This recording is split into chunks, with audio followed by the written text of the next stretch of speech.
Nessa apresentação, eu vou estar abordando os três principais tipos de desenhos que são usados em projetos de engenharia de tubulações. Esses principais tipos são os fluxogramas, as plantas de tubulações e os desenhos isométricos. Só que antes de a gente entrar em cada um desses pontos, a gente primeiro deve abordar como a gente pode identificar uma tubulação dentro de um projeto.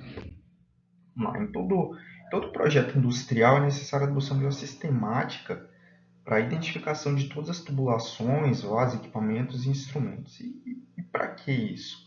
Essa adoção serve principalmente para auxiliar na construção e execução do projeto, assim como após ser executado e concluído, auxiliar na operação e até mesmo na manutenção quando necessário.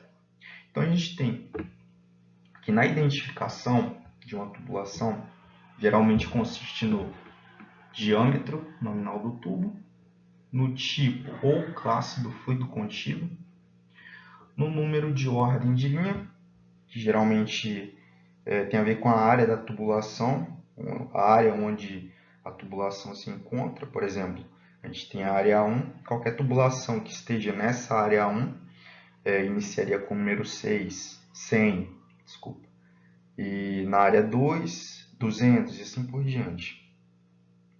E a especificação do material. A gente tem como exemplo a identificação de um tubo 8 polegadas V400AC, que significaria 8 polegadas, obviamente, vai ser o diâmetro nominal do tubo, o V, que seria o vapor, que é o fluido contido no tubo. Por exemplo, se caso fosse água, seria a letra A, caso fosse nitrogênio, N e assim por diante. E o 400 da área 4, e o AC, que é a especificação do material, aço carbono. A identificação de vasos e equipamentos também pode ser feita utilizando a primeira letra do equipamento, como os exemplos que eu coloquei no slide: C para compressor, B para bomba, TC para trocador de calor, TQ para tanque e assim por diante. E a gente tem o caso de ter um equipamento, ter mais de um equipamento executando a mesma função, na mesma localidade, com o mesmo modelo daquele equipamento, que geralmente eles são o que difere eles, a nomenclatura deles, é justamente a inclusão de uma letra no final de cada um deles.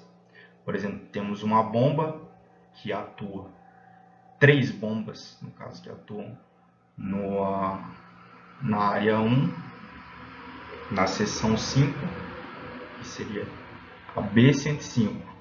Como temos três equipamentos que ocupam a mesma função naquela área, então a gente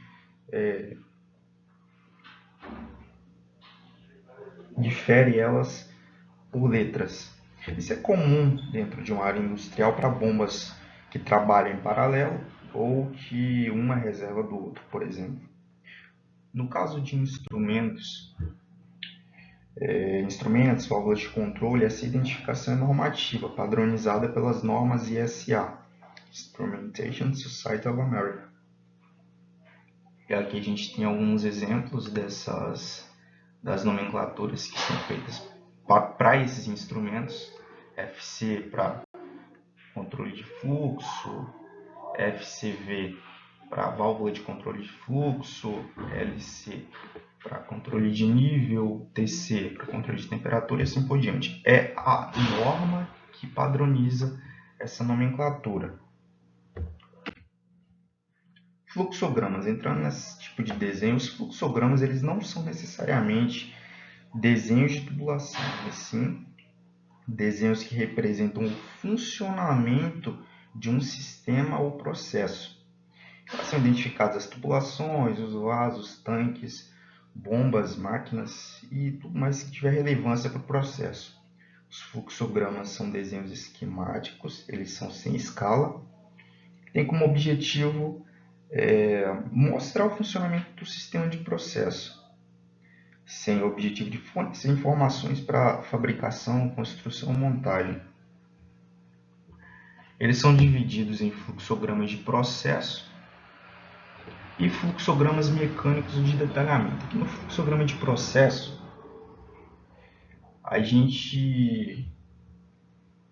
eles costumam ser representados os principais equipamentos de caldeiraria, né? Tanques, torres, vasos, fornos, entre outros. E alguns representam as principais características como dimensões gerais, pressões, temperaturas de operação, etc.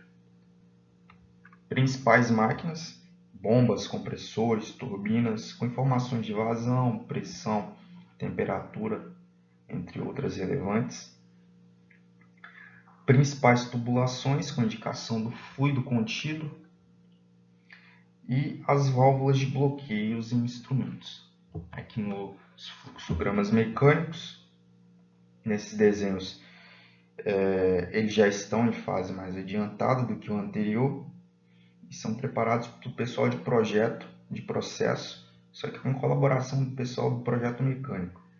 A diferença deste para o anterior é que todos os elementos devem estar mostrados individualmente e com informações mais detalhadas. Isso é relevante porque a partir deles que vão ser feitos todos os outros projetos de tubulação.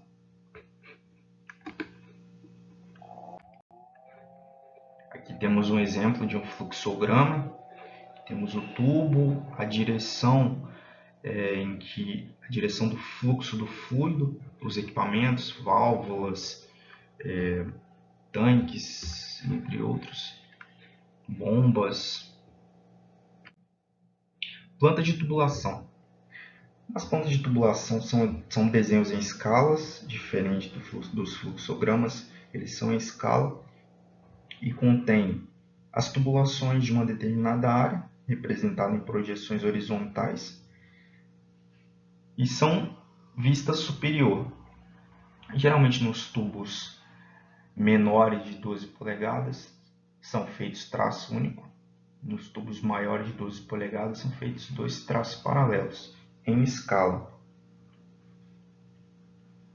Nesses desenhos, as tubulações e os acessórios são identificados, certo? Com o sentido do fluxo. Também deve ser identificado as elevações nesses desenhos, certo? As principais linhas de referência, coordenadas, limites de área, limites dos desenhos, limites de centro, entre outros. Construções na área, por exemplo, prédios, ruas, diques, taludes. Isso é importante porque mostra os possíveis obstáculos que você pode ter durante a execução. Todos os suportes de tubulação eles devem ser mostrados. Todos os vasos, equipamentos e máquinas ligados à rede de tubulações. Todos os instrumentos. É importante também que, assim como nesse desenho aqui, que está meio difícil de ver, porém dá para ver que tem a indicação da orientação coordenada, ou seja, indicando aonde é o norte no desenho. Geralmente o norte fica no lado esquerdo superior da folha. Outra informação relevante que deve ser indicada no projeto de tubulação, nas plantas de tubulação, quer dizer, é a elevação. Na verdade, já citei aqui. Por exemplo, se a planta for no nível do solo, a elevação até 4 metros ou acima de 4 metros até X metros e assim por diante. Como aqui no desenho a gente tem a elevação aqui embaixo. Desenhos isométricos. Os isométricos são desenhos feitos em perspectiva isométrica, sem escala, e geralmente é feito para cada tubulação individual ou para 2 ou 3 tubulações próximas que sejam interligadas. Lembrando que desenho isométrico é aquela representação, aquela projeção isométrica simples em 3D. O objetivo dela é fazer um desenho que seja representado em 3D, utilizando os eixos X, Y e Z, certo? Então, nos isométricos, as tubulações na vertical são representadas por traços verticais e as horizontais por ângulos de 30 graus sobre a horizontal, para a direita ou para a esquerda.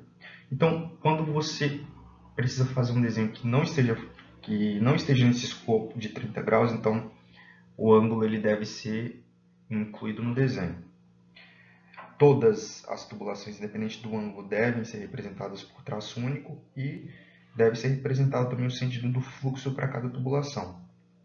Todos os componentes que fazem parte da tubulação, como válvulas, uniões, joelhos, reduções, entre outros, devem ser incluídos no desenho. E é por meio desse tipo de desenho, os isométricos, que é feito o levantamento de materiais necessários para a construção das tubulações. Por isso devem ter em detalhe todos esses componentes, peça por peça, mesmo que as menores e que aparentemente sejam de pouca importância.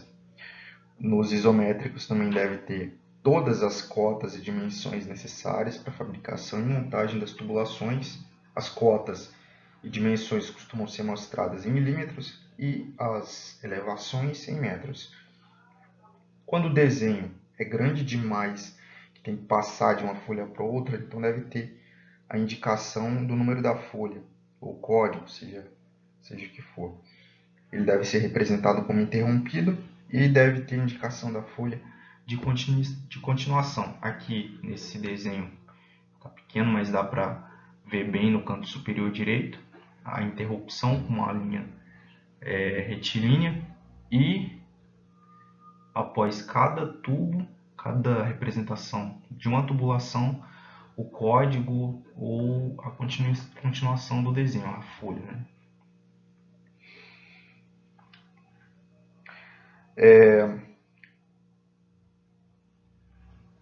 Cada folha de isométrico também deve ter sua lista de tubulações e materiais para construção, assim como indicação de temperatura, pressão de projeto, pressão de teste, hidrostático, o tipo de isolamento térmico e outras informações e especificações que sejam importantes.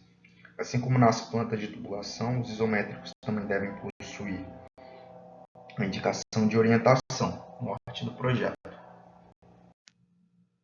Esse desenho ele é mais completo, a gente pode ver a lista de materiais, as coordenadas que foram citadas e todos os equipamentos e conexões necessárias. Esse desenho está mais completo. No próximo vídeo eu vou estar aprofundando um pouco mais nessa parte de desenhos isométricos, nas normas, inclusive como fazer ele no AutoCAD.